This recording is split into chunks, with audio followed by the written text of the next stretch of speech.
Welcome to the Thought for Today with Monica Kincaid.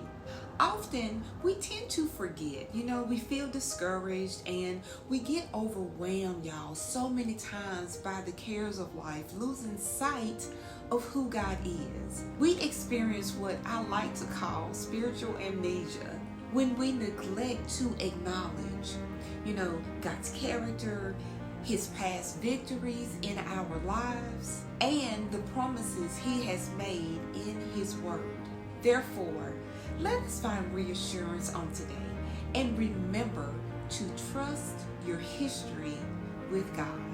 Do you have history with God?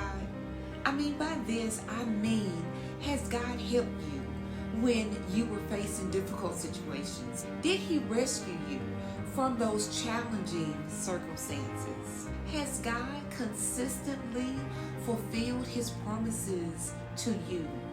Have you witnessed God's grace and His mercy guiding you?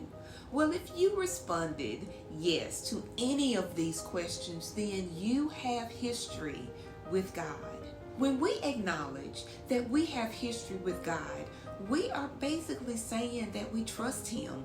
Living out Proverbs 3 and 5 demonstrates our history with God.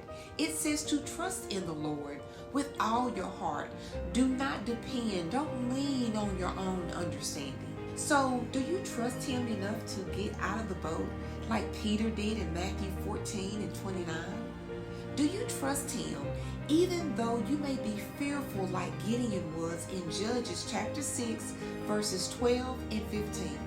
Therefore, the question is, how can we fully place our trust in Jesus? Well, here's the strategy. First, it is necessary for us to engage in prayer. Colossians 4 and 2 reminds us to devote yourselves to prayer with an alert mind and a thankful heart. Then, it is vital that we read God's Word, y'all. This is going to build our confidence in Him. It will remind us of God's past victories. Psalm 119 and 11 reminds us by saying, I have hidden your word in my heart that I might not sin against you. Furthermore, it is imperative that we express our admiration and our devotion towards God. Psalm 16 and 11 in the ESV says, you make known to me the path of life. In your presence there is fullness of joy. At your right hand are pleasures forevermore. Finally, y'all, repeat the process. Start over again. When you start to question, God, where are you? God, what is going on? Y'all, repeat this process. Our life must be postured. It must be bent toward placing our trust in Jesus, not only based on our past victories, but also in the face of uncertainty.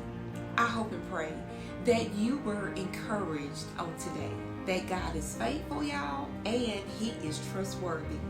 May God's blessings overflow you. Until next time.